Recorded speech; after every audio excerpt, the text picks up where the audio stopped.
ನಮಸ್ಕಾರ ಎಲ್ರಿಗೂ. Indian post ಆಫೀಸಲ್ಲಿ ಖಾಲಿ ಇರೋ JDS ಅಂದರೆ ಗ್ರಾಮೀಣ ಡಾಕ್ ಸೇವಕ ಹುದ್ದೆಗೆ ಅಪ್ಲಿಕೇಶನ್ ಪ್ರೊಸೆಸ್ ನಿನ್ನೆಯಿಂದ ಸ್ಟಾರ್ಟ್ ಆಗಿದೆ. ಇವತ್ತಿನ ಈ ವಿಡಿಯೋದಲ್ಲಿ ನಾನು ಈ ಹುದ್ದೆಗೆ ಮೊಬೈಲ್ನಲ್ಲಿ ಅರ್ಜಿ ಸಲ್ಲಿಸೋ ಲೈವ್ ಪ್ರೊಸೆಸ್ನ ತೋರಿಸ್ತೇನೆ. ಮೊದಲಿಗೆ ಅಪ್ಲಿಕೇಶನ್ ಹಾಕೋಕ್ಕೆ ಯಾವುದೆಲ್ಲ ಡಾಕ್ಯುಮೆಂಟ್ಸ್ ಬೇಕು ಅದನ್ನು ಹೇಳ್ತೇನೆ. ಫಸ್ಟ್ ನಿಮ್ಮ SSLC ಮಾರ್ಕ್ಸ್ ಕಾರ್ಡ್, ಸೆಕೆಂಡ್ ನಿಮ್ಮ ಆಧಾರ್ ಕಾರ್ಡ್, ಥರ್ಡ್ ನಿಮ್ಮ ಫೋಟೋ, ಫೋರ್ತ್ ನಿಮ್ಮ ಸಿಗ್ನೇಚರ್. ಈ 4 ಡಾಕ್ಯುಮೆಂಟ್ಸ್ ಇದ್ದರೆ ನೀವು ಈಸಿಯಾಗಿ ಅಪ್ಲೈ ಮಾಡ್ಬೋದು. ಮೊದಲಿಗೆ ನೀವು ಗೂಗಲ್ ಕ್ರೋಮಲ್ಲಿ ಇಂಡಿಯಾ ಪೋಸ್ಟ್ JDS ಅಂತ ಟೈಪ್ ಮಾಡ್ಕೊಳ್ಳಿ. ಈ ವೆಬ್ಸೈಟ್ ಡೈರೆಕ್ಟ್ ಲಿಂಕ್ನ ನಾನು ಈ ವಿಡಿಯೋದ ಡಿಸ್ಕ್ರಿಪ್ಷನಲ್ಲಿ ಕೊಟ್ಟಿದ್ದೇನೆ. ಅಲ್ಲಿಗೆ ಬಂದಿರೋ ಮೊದಲನೇ ಲಿಂಕ್ನ ನೀವು ಕ್ಲಿಕ್ ಮಾಡ್ಕೊಳ್ಳಿ. ಕ್ಲಿಕ್ ಮಾಡಿದ್ಕೊಳ್ಳಿ ಈ ಥರ ಹೋಮ್ ಪೇಜ್ ಓಪನ್ ಆಗುತ್ತೆ. ಅಲ್ಲಿ ಮೇಲ್ಗಡೆ ನೀವು ನೋಡ್ಬೋದು, ಅಲ್ಲಿ 3 ಸ್ಟೆಪ್ ಇದೆ. ಒಂದು ಫಸ್ಟ್ ಸ್ಟೆಪ್ಪಲ್ಲಿ ರಿಜಿಸ್ಟ್ರೇಷನ್, ಸೆಕೆಂಡ್ ಸ್ಟೆಪ್ಪಲ್ಲಿ ಅಪ್ಲೈ ಮಾಡೋದು, ಥರ್ಡ್ ಸ್ಟೆಪ್ಪಲ್ಲಿ ಫೀಸ್ ಪೇಮೆಂಟ್.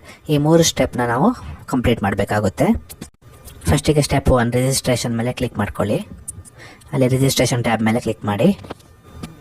ಫಸ್ಟ್ ನಿಮ್ಮ ಮೊಬೈಲ್ ನಂಬರ್ನ ನೀವು ಇಲ್ಲಿ ಎಂಟರ್ ಮಾಡಿ. ನಂತರ ರೈಟ್ ಸೈಡಲ್ಲಿ ವ್ಯಾಲಿಡೇಟ್ ಮೊಬೈಲ್ ನಂಬರ್ ಅಂತ ಇದೆ ನೋಡಿ, ಅದರ ಮೇಲೆ ಕ್ಲಿಕ್ ಮಾಡಿ. ಆವಾಗ ನಿಮ್ಮ ರಿಜಿಸ್ಟರ್ ಮೊಬೈಲ್ ನಂಬರ್ಗೆ ಒಂದು OTP ಬರುತ್ತೆ. ಅಲ್ಲಿ ಓಕೆ ಟ್ಯಾಬ್ ಮೇಲೆ ಕ್ಲಿಕ್ ಮಾಡಿ.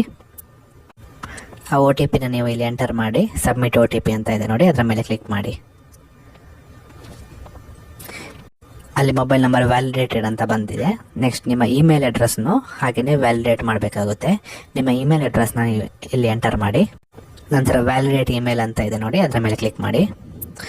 ಆಗ ನಿಮ್ಮ ಇಮೇಲ್ IDಗೆ ಒಂದು OTP ಬರುತ್ತೆ. ಆ OTPನ ನೀವು ಇಲ್ಲಿ ಎಂಟರ್ ಮಾಡಿಬಿಟ್ಟು ಸಬ್ಮಿಟ್ OTP ಮೇಲೆ ಕ್ಲಿಕ್ ಮಾಡಿ. ಈಗ ನಿಮ್ಮ ಮೊಬೈಲ್ ನಂಬರ್, ಇಮೇಲ್ ಅಡ್ರೆಸ್ ಎರಡೂ ವ್ಯಾಲಿಡೇಟ್ ಆಗಿದೆ. ನೆಕ್ಸ್ಟ್ ನಿಮ್ಮ ನೇಮ್ನ ಎಂಟರ್ ಮಾಡಿ. ನಿಮ್ಮ SSLC ಮಾರ್ಕ್ಸ್ ಕಾರ್ಡಲ್ಲಿ ಯಾವ ಥರ ನೇಮ್ ಇದೆ ಅದೇ ಥರ ಎಂಟರ್ ಮಾಡಿ. ನೆಕ್ಸ್ಟ್ ನಿಮ್ಮ ಫಾದರ್ ಅಥವಾ ಮದರ್ ನೇಮ್ನ ನೀವು ಇಲ್ಲಿ ಎಂಟರ್ ಮಾಡಿ. ನೆಕ್ಸ್ಟ್ ನಿಮ್ಮ ಡೇಟ್ ಆಫ್ ಬರ್ತ್ನ ನೀವು ಕೆಳಗಡೆ ಎಂಟರ್ ಮಾಡಿ. ನೆಕ್ಸ್ಟ್ ನಿಮ್ಮ ಜೆಂಡರ್ ಮೇಲ್ ಅಥವಾ ಫೀಮೇಲ್ ಅಂತ ಸೆಲೆಕ್ಟ್ ಮಾಡ್ಕೊಳ್ಳಿ. ನೆಕ್ಸ್ಟ್ ನಿಮ್ಮ ಕಮ್ಯುನಿಟಿನ ಸೆಲೆಕ್ಟ್ ಮಾಡ್ಕೊಳ್ಳಿ. ನೆಕ್ಸ್ಟ್ ನಿಮ್ಮ SSLC ಎಕ್ಸಾಮ್ ಪಾಸ್ ಆಗಿರೋ ಸ್ಟೇಟ್ನ ನೀವು ಸೆಲೆಕ್ಟ್ ಮಾಡ್ಕೊಳ್ಳಿ. ಕರ್ನಾಟಕ ಆದರೆ ಕರ್ನಾಟಕ ಅಂತ ಸೆಲೆಕ್ಟ್ ಮಾಡ್ಕೊಳ್ಳಿ. Next year of passing, SSLC pass ಆಗಿರೋ ವರ್ಷನ ನೀವು ಇಲ್ಲಿ ಸೆಲೆಕ್ಟ್ ಮಾಡ್ಕೊಳ್ಳಿ. ಲಾಸ್ಟಿಗೆ ಅಲ್ಲಿ ಕ್ಯಾಪ್ಚರ್ ಕೋಡ್ ಕಾಣ್ತಾ ಇದೆ ನೋಡಿ, ಅದು ಸೇಮ್ ಅದರ ಥರ ಎಂಟರ್ ಮಾಡಿ. ಸಬ್ಮಿಟ್ ಟ್ಯಾಬ್ ಮೇಲೆ ಕ್ಲಿಕ್ ಮಾಡಿ. ನೆಕ್ಸ್ಟ್ ಅಲ್ಲಿ ಓಕೆ ಬಟನ್ ಮೇಲೆ ಕ್ಲಿಕ್ ಮಾಡಿ. ನಂತರ ಇಲ್ಲಿ ಕೆಳಗಡೆ ಸ್ಕ್ರೋಲ್ ಮಾಡಿ. ನಂತರ ನಿಮ್ಮ ಆಧಾರ್ ಕಾರ್ಡ್ ನಂಬರ್ನ ನೀವು ಇಲ್ಲಿ ಎಂಟರ್ ಮಾಡಬೇಕಾಗುತ್ತೆ. ನೆಕ್ಸ್ಟ್ ನಿಮ್ಗೆ ಏನಾದರೂ ಡಿಸೆಬಿಲಿಟಿ ಇದೆಯಾ ಅಂತ ಕೇಳ್ತಾ ಇದೆ, ಅಲ್ಲಿ ನೋ ಅಂತ ಸೆಲೆಕ್ಟ್ ಮಾಡ್ಕೊಳ್ಳಿ. ನೆಕ್ಸ್ಟ್ ನೀವು SSLCಯಲ್ಲಿ ಓದಿರೋ ಲ್ಯಾಂಗ್ವೇಜಸ್ನ ಕೇಳ್ತಾ ಇದೆ, ಅಂದರೆ ಭಾಷೆ ಯಾವುದೆಲ್ಲ ನೀವು ಕಲ್ತಿದ್ದೀರಾ ಅಂತ. ಅಲ್ಲಿ ನೀವು ಸೆಲೆಕ್ಟ್ ಮಾಡ್ಕೋಬೋದು, ಇಂಗ್ಲೀಷ್, ಕನ್ನಡ ಹಾಗೆಯೇ ಹಿಂದಿ ಅಂತ. ನಾನು 3 ಸೆಲೆಕ್ಟ್ ಮಾಡಿಕೊಂಡೆ. ನಂತರ ಅಲ್ಲಿ ಓಕೆ ಬಟನ್ ಮೇಲೆ ಕ್ಲಿಕ್ ಮಾಡಿ. ನೆಕ್ಸ್ಟ್ ನೀವು ಅಲ್ಲಿ ಪ್ರೆಸೆಂಟಾಗಿ ಯಾವುದಾದ್ರೂ ಜಾಬ್ ಮಾಡ್ತಿದ್ದೀರಾ ಅಂತ ಕೇಳ್ತಾ ಇದೆ. ಎಸ್ ಅಂದರೆ ಎಸ್ ಅಂತ ಕೊಡಿ, ನೋ ಅಂದರೆ ನೋ ಅಂತ ಕೊಡಿ. ನೆಕ್ಸ್ಟ್ ನಿಮ್ಮ ಫೋಟೋನ ನೀವು ಇಲ್ಲಿ ಅಪ್ಲೋಡ್ ಮಾಡಬೇಕಾಗುತ್ತೆ. ಫೋಟೋ ಸೈಜ್ 50 KB ಕೆಳಗಡೆ ಇರಬೇಕು ಮತ್ತು JPG ಫಾರ್ಮ್ಯಾಟಲ್ಲಿ ಇರಬೇಕು. ಆ ಥರ ಫೋಟೋನ ನೀವು ಇಲ್ಲಿ ಚೂಸ್ ಮಾಡ್ಕೊಳ್ಳಿ. ಅಲ್ಲಿ ಚೂಸ್ ಫೈಲ್ ಮೇಲೆ ಕ್ಲಿಕ್ ಮಾಡಿ. ನೆಕ್ಸ್ಟ್ ನಿಮ್ಮ ಸಿಗ್ನೇಚರ್ನ ನೀವು ಇಲ್ಲಿ ಅಪ್ಲೋಡ್ ಮಾಡಬೇಕಾಗುತ್ತೆ. ಸಿಗ್ನೇಚರ್ ಸೈಜ್ 20 KB ಕಡಿಮೆ ಇರಬೇಕು, ಹಾಗೆಯೇ JPG ಫಾರ್ಮ್ಯಾಟಲ್ಲಿ ಇರಬೇಕು. ಅಲ್ಲಿ ಚೂಸ್ ಫೈಲ್ ಮೇಲೆ ಕ್ಲಿಕ್ ಮಾಡಿಕೊಂಡು ಸಿಗ್ನೇಚರ್ ಫೈಲ್ನ ಸೆಲೆಕ್ಟ್ ಮಾಡ್ಕೊಳ್ಳಿ. ನಂತರ ಕೆಳಗಡೆ ಲಾಸ್ಟಲ್ಲಿ ಸಬ್ಮಿಟ್ ಟ್ಯಾಬ್ ಮೇಲೆ ಕ್ಲಿಕ್ ಮಾಡಿ. ನಂತರ ಈಗ ಕೊಟ್ಟಿರೋ ನೀವು ಎಲ್ಲ ಡೀಟೇಲ್ಸ್ ಪ್ರಿವ್ಯೂ ಬರುತ್ತೆ, ನೀವೆಲ್ಲ ಚೆಕ್ ಮಾಡ್ಕೋಬೋದು. ನಂತರ ಅಲ್ಲಿ ಕೆಳಗಡೆ ಒಂದು ಚೆಕ್ ಬಾಕ್ಸ್ ಉಂಟು, ಅದನ್ನು ಕ್ಲಿಕ್ ಮಾಡಿಕೊಂಡು ಸಬ್ಮಿಟ್ ಟ್ಯಾಬ್ ಮೇಲೆ ಕ್ಲಿಕ್ ಮಾಡಿ. ಆವಾಗ ಒಂದು ರಿಜಿಸ್ಟ್ರೇಷನ್ ನಂಬರ್ ಜನರೇಟ್ ಆಗುತ್ತೆ, ಆ ನಂಬರ್ನ ಕಾಪಿ ಮಾಡಿ ಇಟ್ಕೊಂಡಿರಿ. ನಂತರ ಅಲ್ಲಿ ಕಂಟಿನ್ಯೂ ಟು ಅಪ್ಲೈ ಟ್ಯಾಬ್ ಮೇಲೆ ಕ್ಲಿಕ್ ಮಾಡಿ. ನೆಕ್ಸ್ಟ್ ನಿಮ್ಮ ಸ್ಟೇಟ್ನ ಸೆಲೆಕ್ಟ್ ಮಾಡಿಕೊಂಡು ಕೆಳಗಡೆ ಸಬ್ಮಿಟ್ ಟ್ಯಾಬ್ ಮೇಲೆ ಕ್ಲಿಕ್ ಮಾಡಿ. ಆವಾಗ ಮತ್ತೊಂದು OTP ನಿಮ್ಮ ಮೊಬೈಲ್ ನಂಬರಿಗೆ ಬರುತ್ತೆ. ಓಕೆ ಟ್ಯಾಬ್ ಮೇಲೆ ಕ್ಲಿಕ್ ಮಾಡಿ. ಆ OTPನ ನೀವು ಇಲ್ಲಿ ಎಂಟರ್ ಮಾಡ್ಕೊಳ್ಳಿ. ನಂತರ ಕೆಳಗಡೆ ಅಲ್ಲಿಂದ ಕ್ಯಾಪ್ಚರ್ ಕೋಡ್ ಇದೆ ನೋಡಿ, ಅದನ್ನು same as it is enter ಮಾಡಿ. ನಂತರ ನೆಕ್ಸ್ಟ್ ಬಟನ್ ಮೇಲೆ ಕ್ಲಿಕ್ ಮಾಡಿ. ಇಲ್ಲಿ ನಿಮ್ಮ ಅಡ್ರೆಸ್ನ ನೀವು ಎಂಟರ್ ಮಾಡಬೇಕು. ನಿಮ್ಮ ಆಧಾರ್ ಕಾರ್ಡಲ್ಲಿ ಯಾವ ಥರ ಇದೆ ಅದೇ ಥರ ನೀವು ಎಂಟರ್ ಮಾಡ್ಕೊಳ್ಳಿ. ನಿಮ್ಮ ಕಮ್ಯುನಿಕೇಷನ್ ಅಡ್ರೆಸ್ ಮತ್ತು ಪರ್ಮನೆಂಟ್ ಅಡ್ರೆಸ್ ಎರಡೂ ಸೇಮ್ ಆಗಿದ್ದರೆ ಅಲ್ಲಿ ಸ್ಮಾಲ್ ಚೆಕ್ ಬಾಕ್ಸ್ ಉಂಟು ನೋಡಿ, ಸೇಮ್ ಆ್ಯಸ್ ಕಮ್ಯುನಿಕೇಷನ್ ಅಡ್ರೆಸ್ ಅಂತ ಅದನ್ನು ಕ್ಲಿಕ್ ಮಾಡ್ಕೊಳ್ಳಿ. ನೆಕ್ಸ್ಟ್ ನಿಮ್ಮ ಕ್ವಾಲಿಫಿಕೇಷನ್ ಡೀಟೇಲ್ಸಲ್ಲಿ ನಿಮ್ಮ SSLC ಎಕ್ಸಾಮ್ ಬೋರ್ಡ್ನ ನೀವು ಇಲ್ಲಿ ಸೆಲೆಕ್ಟ್ ಮಾಡ್ಕೋಬೇಕು.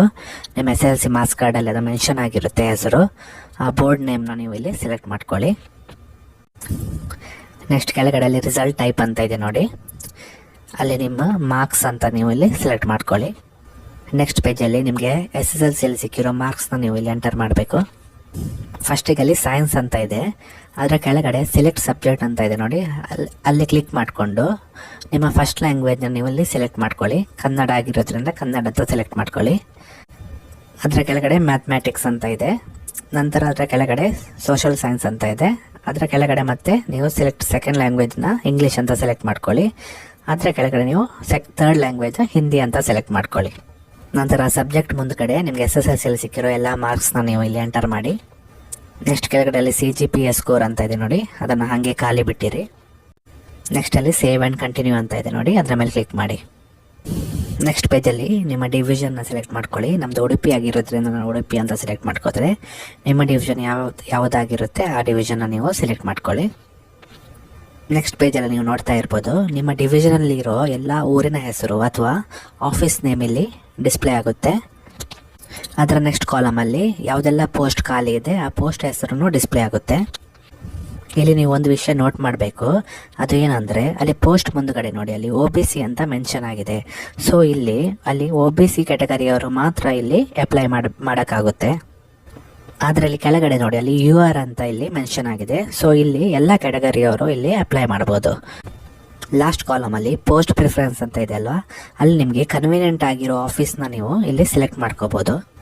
ಅಂದರೆ ನಿಮಗೆ ಯಾವ್ಯಾವ ಊರಿನ ಆಫೀಸ್ ನಿಮಗೆ ಕನ್ವೀನಿಯೆಂಟ್ ಆಗಿದೆಯೋ ಆ ಊರಿನ ಮುಂದ್ಗಡೆ ನೀವು ಪ್ರಿಫರೆನ್ಸ್ನ ಕೊಡ್ಬೋದು. ಸೊ ನನಗೆ ಬೇಕಾಗಿರೋ ಆಫೀಸ್ನ ನಾನು ಸೆಲೆಕ್ಟ್ ಮಾಡ್ಕೊಳ್ತಿದ್ದೇನೆ. 1 2 3 ಅಂತ ನಂಬರ್ಸ್ ಕೊಟ್ಬಿಟ್ಟು ನಾವು ಸೆಲೆಕ್ಟ್ ಮಾಡ್ಕೋಬೋದು. ಎಷ್ಟು ಬೇಕಾದರೂ ನಂಬರ್ಸ್ನ ನೀವು ಇಲ್ಲಿ ಕೊಡ್ಬೋದು.